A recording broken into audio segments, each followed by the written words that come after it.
Hey folks, Quill18 here, and welcome to Let's Try Pandora First Contact. Pandora is a game by indie game developers Proxy Studios, and it is very much the spiritual successor to Alpha Centauri. Now, if you don't know what Alpha Centauri is, it was basically a spin-off of the Civilization series, basically Civ in space. Well, no, actually, no, Civ on an alien planet. It was basically what happened after you won the science victory in Civilization and launched that spaceship to Alpha Centauri. Well, that's what that game was, and even though it's quite old now, it really has stood the test of time as one of the best 4X turn-based strategy games ever made. And a lot of people have lamented the fact that there's never been a proper sequel or follow-up to Alpha Centauri. Well, Pandora is basically trying to be the spiritual successor to that game. It's drawn inspiration very heavily from Alpha Centauri, in addition to a few other games like Civ 5 and here and there, and they've actually managed to put something together that's pretty interesting. It takes some of the best elements of these games and also puts in some new mechanics which are quite interesting. This is an indie game. I went into it with not necessarily a large degree of expectations in terms of polish, but I've been really surprised. The GUI here obviously is relatively simple, but it's the little things like the fact that you can change the font if you don't like the default font. I thought, okay, well, that's pretty impressive. I'm going to go into the new game screen here. A lot of the options are going to be pretty familiar to you if you've played any 4X games before, and certainly if you've played Alpha Centauri, even the factions available will seem quite familiar to you. We've got the Divine Ascension, the religious faction, who are very good at waging war because they can build cheap units, but they have a penalty to research. The Imperium, who are the heavy-duty warlords, much more effective military units, faster healing, free experience promotions for all their units, that sort of thing. The Noxium Corporation, who are all about making money. The Solar Dynasty, who are the, I guess the sort of like industrialist, socialist kind of faction. Lots of production bonuses, quite a lot of growth, actually. They do get a hell of a lot more pollution that gets generated there. And their flavor text is very much that sort of like workers' utopia, except not so happy making utopia. Terra Salvum, these are the eco-freaks, and we've got the Togra University, who are the super duper researchers. And they also get cheap refits, which is interesting, which means their units are always going to be up to date, in addition to just having better tech. World size can range from tiny to huge. The world shape currently comes in Archipelago, Continent, or Pangea. Difficulty can range from very easy to all the way to very hard. Alien ingression. Again, if you've played Alpha Centauri, you'll know what this means. If you haven't, well, the world that we've landed on is not a barren planet. It is festooned with alien life forms that are aggressive to various degrees, and so you can control some of those settings. It's actually quite fun to play on very high and just try to survive. And then the pace of the game, all the way from quick to marathon. Marathon will slow all the production and research rates down all the way there. There's also an advanced screen if you want to play with that, where you can fine-tune a few extra things here and there, including giving each one of the AIs a different difficulty setting if you so wish, and you can turn off the victory settings. There are 3 victory settings. Military is pretty much your obvious one, which is just control most of the world and you win. Research is about researching 75% of all the technologies. You will win a scientific victory. And then the economic victory, basically you need enough money to buy everything else on the planet, more or less. And so you can really tweak the way that you play it. And I think, actually, let's go ahead and we'll start the game. Let's go and we'll pick the Solar Dynasty. That's fine to get started. And other than that, we'll keep these settings where they are. Continents map, that's fine. You're going to see when we start, we're going to get the intro video that introduces things. I'll let it play for a little bit so you can hear some of the voice acting. 2107 AD, and mankind has reached out to the stars. After decades of exploration, discovering nothing but dead rock, our quest for a second Earth has finally come to an end. A terrestrial planet in the Nashira system has become the symbol for humanity's hopes and dreams of a new paradise. The most powerful factions, distinct in their ideologies and beliefs, have sent expeditionary forces to stake their claim to this new world. Then we actually get into a bit of a video cutscene introduction. And like I said, even though this is, in my mind, this is just a little indie game when I started, I was impressed by the visual polish that went into this game. I think we're going to get some, yeah, we get some alien ships here, the title sequence. It looks pretty cool. Sets the mood, I think. I'm going to go ahead and click past the rest of it here. And in classic Alpha Centauri style, it even starts with your pod landing.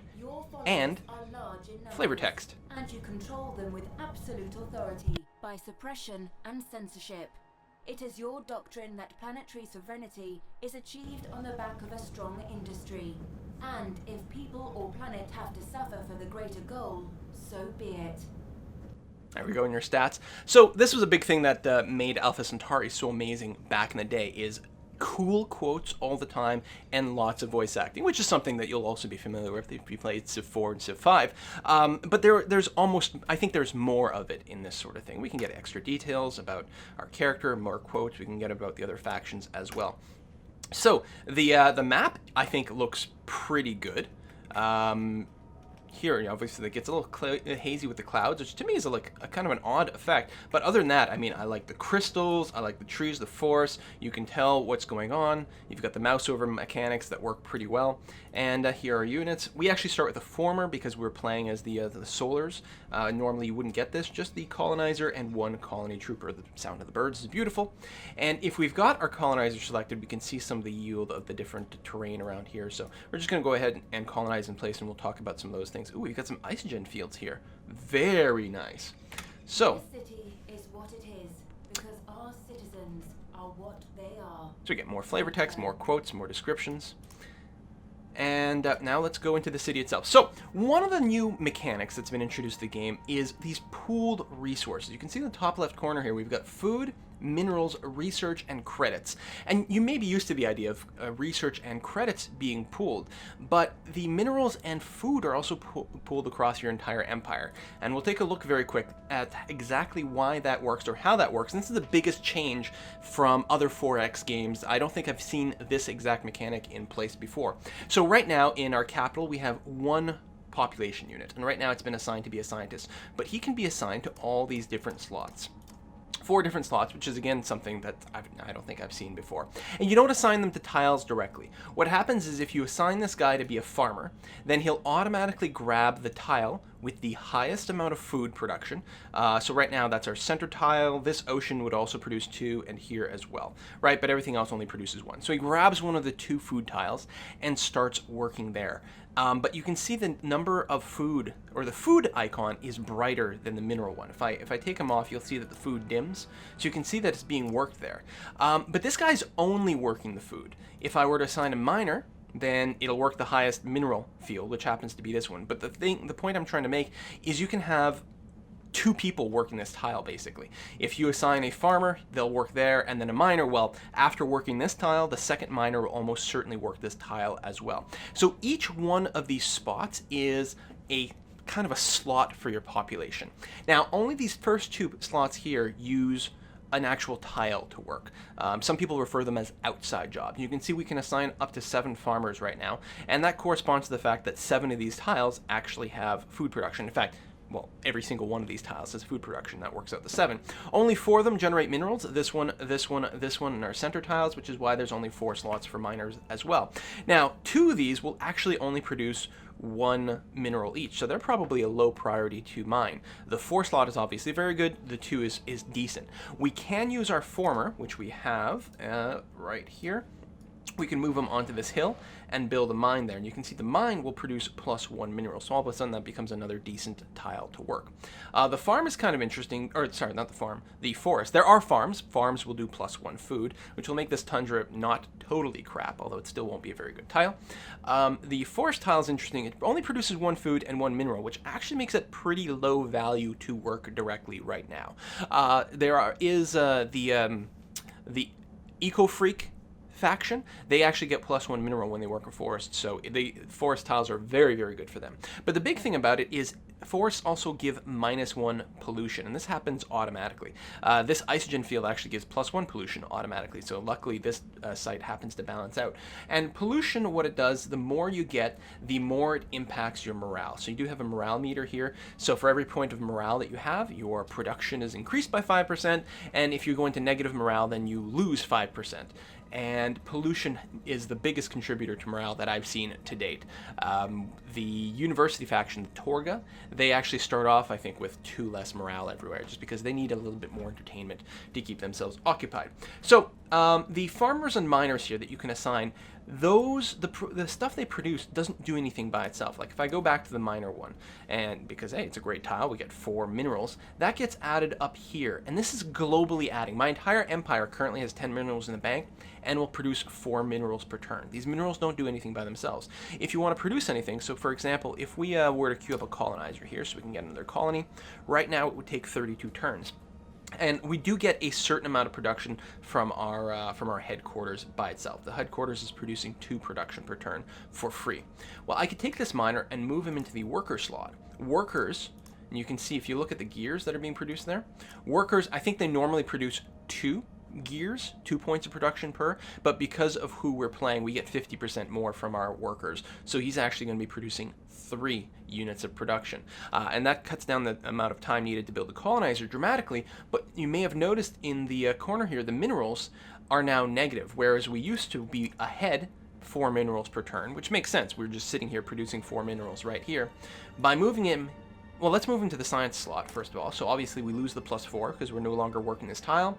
And if I move into the worker, he produces 3 production, but each one of those requires 1 mineral. So right now I actually can't sustain having a worker right now. I'm going to run out of resources. So, and that is pooled across your entire empire. So for example, this starting city here with its isogen fields, this hill here, and this is actually a second hill here. If I could mine this as well, cut down the forest and mine it, I could actually make a huge amount of minerals out of this city. This could be just a pure mining focused city, whereas another city that I'd build somewhere else, maybe on more flat land, which might not have a good potential for mines, might become a farming focused city. Or if it happens to be on the front line, I can just have all my population be workers. It'll be reliant on the other cities to basically produce its food and its minerals.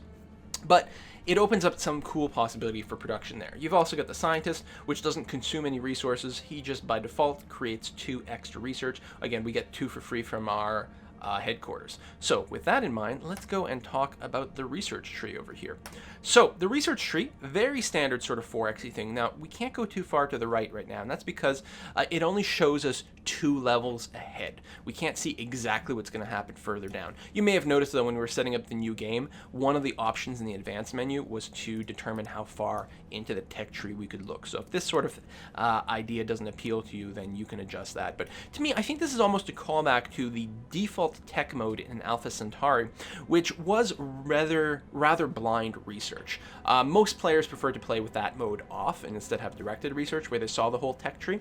But I always thought it was kind of interesting. Although in Alpha Centauri it was totally blind, you can only sort of give it a general category to research in. Here, you just can't predict what is further down the tree. And you might say, okay, well who cares about that? I mean, you play a couple of times, you'll have, memorized maybe where some of the good stuff is in the tech tree. Well, as it turns out, the tech tree is randomized. Every time you play, where all your stuff is in here will be, well, not completely different, but it will be mixed up. I don't know exactly what the logic is in terms of placement, but I think that the various techs can go up or down a level, like, or maybe they're pooled. Maybe, all of these are tier 1 techs and then they're shuffled around, or maybe, for example, colony ship dismantling might be a tier 2 tech by default, but it can sometimes show up in tier 1 or tier 3. I've certainly seen colony ship dismantling in tier 1 before, so I know it can show up there, and a few other things. The infernal pre-igniter I've seen in rank 1, that, by the way, if you're a StarCraft fan, that might ring a bell. And so they shuffle them this way, and they also shuffle around some of the links. Like, here's very interesting. For example, we could actually completely skip analytical dynamics if we wanted to, because as it turns out, it's not a prereq for anything, which is, I haven't actually seen that before, I don't think, actually. I mean, I may have seen some dead ends before, but not like 2 dead ends on tier 1. So I could have skipped this. The downside to skipping it is I would never unlock the ATV unit, which is basically as effective in combat as my regular infantry, more or less, but it has more movement, which actually makes it really good for sort of fast striking or even just scouting, for example. So the fact that it randomizes all that does mean you have to kind of analyze and look every time. You have to look ahead and say, okay, I would really like colonization fervor. That's really cool. When you research it, it gives you a free colonizer for free. Or, the Department of Redundancy Department. Yeah, you just get a free colonizer unit if you research this. It doesn't give you anything else, but being able to convert tech into an extra unit or an extra city is pretty goddamn powerful. Plus, it's a prerequisite for something somewhere down the line. We don't know yet. And so, okay, if I want to get this, it means I'm going to have to get adaptive fortifications. Okay, those are sort of city walls. And then to get that, I have to get either synthetic fertilizer or mineral refining. Of course, I can get every single tech on the tree. There's nothing that prevents me to doing that. Now, the only thing that I find annoying, and I'm hoping that they add this feature in the patch, there doesn't seem to be any way to queue up technologies. For example, if I click on colonization fervor, nothing happens. It doesn't change what's there. I also can't do something like queue one up and then hold shift to queue up another, which is what I do all the time in Civ 4, Civ 5, and in fact most games you can hold shift and kind of queue them up. Also, it doesn't seem to be very well differentiated what text you can research and what you can't. These are brighter, vaguely brighter. Everything in this row you can see it's vaguely brighter than everything else. But I frequently find myself down the tree and like clicking on something and being like, oh, can I not research that yet? Oh, I've got to get this one first. And I'm not happy with the design of the tech tree. To me, this is the biggest thing so far that I feel needs to be tweaked. And it's just a minor thing, right? It's not a gameplay thing, it's a quality of life thing. The other thing you can say about the tech tree, it is very heavily focused on warfare. There's only a small fraction of the techs that I've seen so far, and I haven't played to the very far end game, but a lot of the techs seem to be military upgrades as opposed to cool buildings that do awesome things and world wonders, for example. In industrial automation, this will be building a factory that costs 3 energy, that's money, right? Money is energy, or credits rather. It costs me 3 credits per turn to maintain, but it gives me 2 production for free, although I do have to feed it with minerals still. Just means I don't need a worker for it, and my workers produce 25% more production as well. And there's one of those for each of the 4 basic resources, and they all work identically. So we've got the automated factory here, we've got the cultivation facility here, we've got the refining array here, so that's minerals and that's food, and there's one somewhere, the tech is called quantum something. Oh, look, I don't think we even have access to it yet, so it's probably going to be in the 4th row, because it shouldn't be too deep, and that'll give you the bonus to tech research. And there may be more versions of those buildings later on. Again, this is just a sort of a quick glance at the game, as opposed to an in-depth game or let's play or anything like that. So I can't vouch for everything that's there. But, so they've got those. But then, and the defensive building here. But then other than that, it's a Hellfire weapon that increases your damage output, especially versus biological units, is what the flamethrower does. Whereas anti-armor warheads are very effective against heavy units and mechanical units, and less effective against light units and airborne units. Also, this cannon always gives, you can see at the bottom there, it increases the cost of whatever unit it's attached to by 25%. That's the gear, that's production, so it's 25% more expensive, but it always gives 25% more power to the unit. So the unit is by default 25% more powerful, and then against heavy and mechanical units, it's 25% more powerful than even that, but less effective against light units and airborne units. So you can specialize a bunch of your units. You can have anti-armor units, you can have anti-infantry units or biological units, and you can say, okay, well, I have not played Alpha Centauri, so I'm not entirely sure what you mean by equipping this stuff. Well, let's take a look at the workshop. So you can, and this is something that existed in Alpha Centauri, you can basically customize your units and redefine them. So my Colonial Trooper here, there's the class of units, and I currently have 3 chassis, I suppose, or 3 classes. The Colonizer, the Former, and the Colonial Trooper, which is just infantry. You can equip different weapons. That's where that comes into play. So not only as you research more stuff in the tech tree, not only do your weapons get more powerful, but you do get more customization options. So this lance gun has no basic power boost at all, but it is more effective against biological units and slightly weaker against mechanical units. But later on there might be like, okay, so I've got 5 different weapons that are all pretty powerful, but they have relatively different sort of stats. Maybe one's kind of averagey all over, one's really good against bio units, one's really good against mechanical units. I've got one anti-air one, for example, you get that. You can also get armor. Some of these armors just give you a basic boost to your overall power, but some of them will give you an extra bonus on attack or defense or versus different types of units. And then there's different devices. In fact, at this point, what I'm going to go and do is I'm going to open up another save here. Let me load this save here. This is with the Torga. They're the science kind of university people. And we can look at the workshop where I've unlocked a few more things. So here's that Seeker ATV, the fast-moving units. I also think the unit graphics are kind of nice. and then the Avenger tank, which I've just unlocked. I've got 3 different weapons I can equip. The lance gun, which is the same thing you start the game with, can be equipped on everything, and some weapons can only go on certain things. For example, my Colonial Troopers, I have unlocked the Hellfire Pre-Igniter flamethrower weapon, but that seems to be only equipable on this guy. I could also give him the Hellfire or the Hammerhead missile launcher. The ATV can get the missile launcher or the lance gun, but not the flamethrower, and the tank can get the gun, the missile launcher, and also the I guess the M20 Serenity cannon. You know, looks like a conventional tank. And this weapon is effective against mechanical units as opposed to light or airborne units. I've also unlocked titanium armor. You can see this will add 50% to the cost of my weapon, or my tank, but also give it 50% more power. So it's currently, I've got a power rating of 5. If I give it this, it'll go up to 7. And that's because the cannon is given 25%. So the base value of a tank, I think, is 4. All right, here, yeah, it's got a base strength of 4, so I'm adding 25% from the cannon, so that brings me up to 5, and then another 50% based on the 4, so 50% of 4 is 2, so that goes from 5 to 7, brings me up there. There's also some extra devices I've unlocked, so I've got the Xenomorph Theropods. This is an upgrade that allows you to convert some of the native planet aliens to your side. It makes you considerably weaker in conventional combat, because it's 50% less power, but it lets you convert units. So that's going to be a very specialized thing that you're only going to want a certain number of to go and kind of brain control everything. We've also got this Deadlock Illusion Field upgrade, which increases my cost of my guy by 25%, but gives me a 25% more power when defending. Only when defending. So this is going to be good maybe for putting into your cities, or maybe you're going to want to have 1 or 2 units with your main attack stack. And I do say stack because this is not 1 unit per tile. It is a hex map, but unlike Civ 5, it is not 1 unit per tile, so I can move out 3 infantry onto this pile over here. So you do move around these sorts of army situations, which to me I'm fine with. Looking around at the terrain here, this here is this sort of alien fungus, which by itself is kind of crap. In fact, it even without working it, well, you can't work it. It produces no food, no minerals, and if it's within your city radius, it's going to produce 1 unit of pollution, no matter what. There is a tech you can discover later on that allows your former units, your terraformer units, basically your workers, allows them to clear fungus away.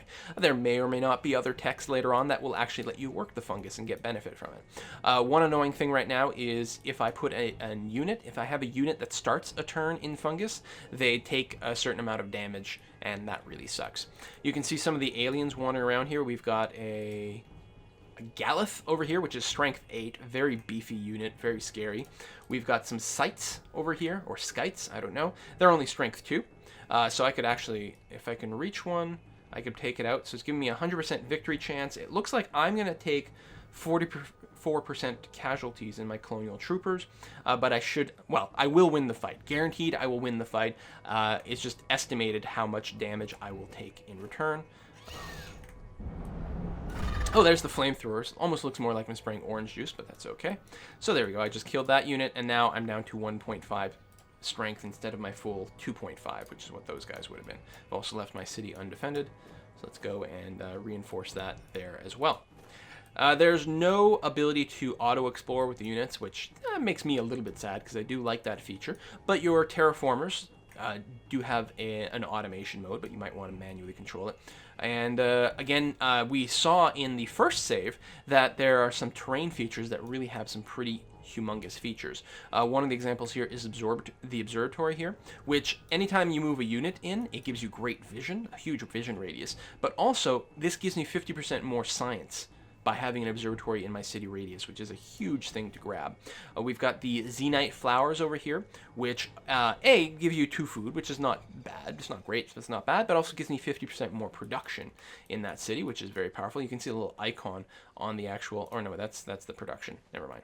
I thought that was the icon maybe for the Xenite, but it's not. I don't know if I've got anything of note over here. Actually, I've got this gold vein just out of range, but my city can grow to expand there. I think when it hits city size 8, it will expand out 1 tile.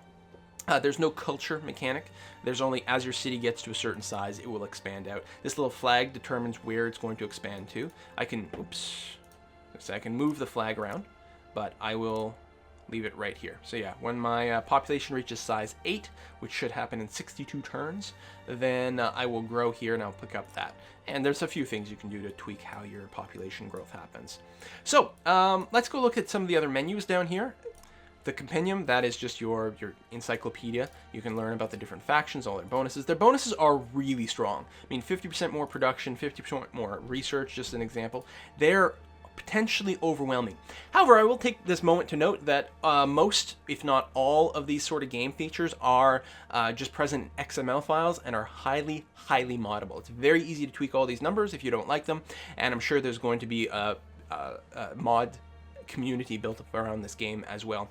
Even adding new factions is something very easy to do, and probably something that's just going to happen with patches automatically. They're planning on releasing some more there, but the community involvement can be quite big, so you can, I don't know, replace these guys with Klingons or something if that's your thing. And yeah, we can find out about more different things, like what do I like? Where's the terrain? Features, right? All the different terrain features and exactly what's going on each one of those. So pretty decent encyclopedia. The diplomacy screen. So I have met, I think I've, no, I still have one other person to meet on the screen. They must be right over here in this dark spot. So you get a glance at everyone's strength. So militaristically, I'm doing pretty good. I think 3 is the average. Actually, maybe it's just 4 dots is the max. So I've got pretty good military. An okay economy, but could be better. Great research and great diplomacy overall. Everyone I'm talking to so far has been friendly. I'm playing on easy difficulty for this particular game, which probably helps them being friendly. 2 of these guys are cooperative, which is, you know, okay, but not great. Oh, in fact, the Divine Ascension are at war with the Imperium right now. That's interesting. It is actually quite convenient that on mouse over you can get a full description of all their relations with each other. The Solar Dynasty, they're generous towards me. They're here. They've been great friends. They've been giving me things all game. It's great. I have open borders, non-aggression packs, and research packs with everyone. Oh, no open borders right here. One interesting thing about the aggression pack. So let's say, for the sake of argument, so I've got the Solar over here. Let's say I decide I want to go to war, okay, with them. So I can talk to them through the diplomacy screen or by clicking on the city. So, all right, I want to go to war. Now, right now, I don't have the option to go to war. It's not in the menu. You might wonder why. Oh, it's because I have a non-aggression pact. So I'm going to terminate the non-aggression pact. Great. Now I'd like to go to war. I can't do that. Why is that? Okay, oh, maybe it's because I just broke the non-aggression pact. So let's wait 1 turn. I'm going to wait 1 turn and then talk to him again. And you'll see I still won't be able to declare war. There is, after you break a non-aggression pact, there's a certain period of time before you can declare war. And I think that's actually brilliant, because I hate the fact that you can just sort of like, even with a non-aggression pact, you can still effectively sneak attack someone whenever you want. So having a cooldown makes sense. The problem is it's not shown anywhere. At a glance, I don't think I can tell when I'm going to be able to declare war. You just, oh, here we go. Never mind, I'm wrong. There is a cooldown on this screen. Okay, there's not a cooldown here, but here. So I've got 4 turns left on my non-aggression pact, so in 4 turns I'll be able to attack. So never mind, I'm going to take back that complaint and get rid of it completely. So that's the diplomacy screen. We've got the economy screen, which gives you a great... So many 4X games miss or don't... They just are missing a screen like this, where you can see all of your cities at a glance. We can change our production all over if we want that from here.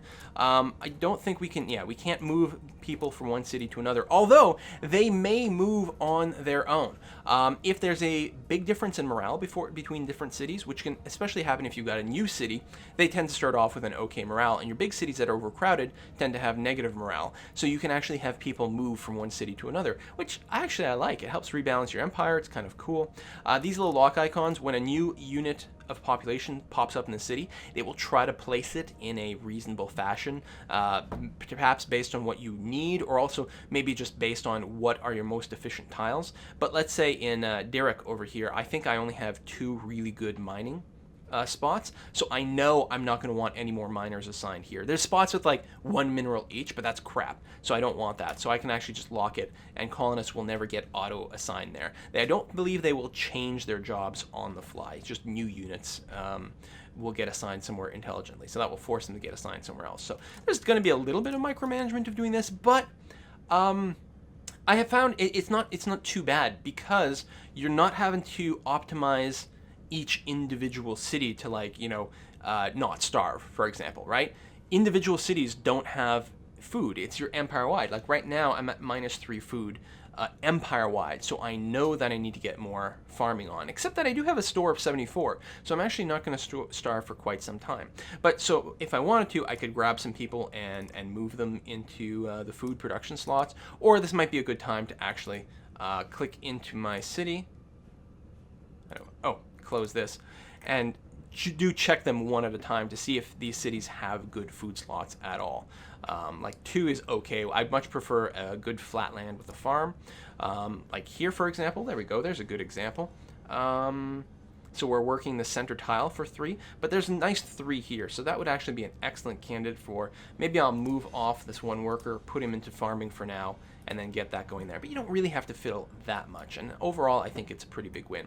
Oh, one thing I do want to demonstrate, and it's too bad none of these cities are set up for it, are they? Oh, and I don't have the tech that I want to demonstrate either. One of the other new additions to this game is the special operation projects.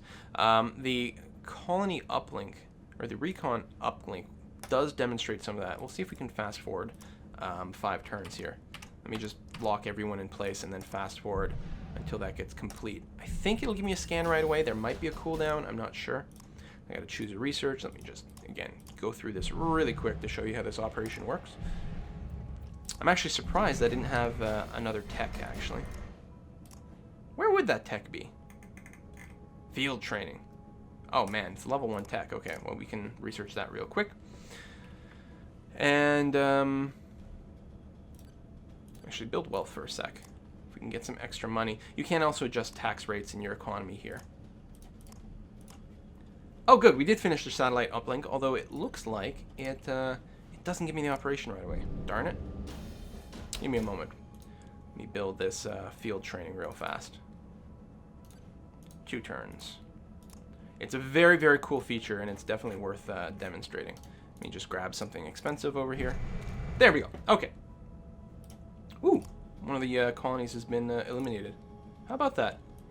All right, over here you can see I've got an operation that's popped up, the satellite scan. So because in Derek, I have built a recon satellite uplink. Every 3 turns, it will give me a satellite scan. And what I can do is click on this and then click on a terrain. So right over here, this place I don't know anything about, to scan it. And that will just keep happening every 3 turns. There's an upkeep on this building. It costs me 3 credits per turn, so you might not want one in every city, although the more you have, the more scans you will be able to do. Next turn, the field training will finish, so we're going to let that happen. That's another operation here. And this one here, I can click on it and then click on a tile with units. Oh, there's actually some fighting going on down there. And what it will do is it will give them 1 extra rank of experience points. There we go. So he actually went from a 2.5 strength unit to a 2.8 strength unit. I believe that's his 2nd level up right here.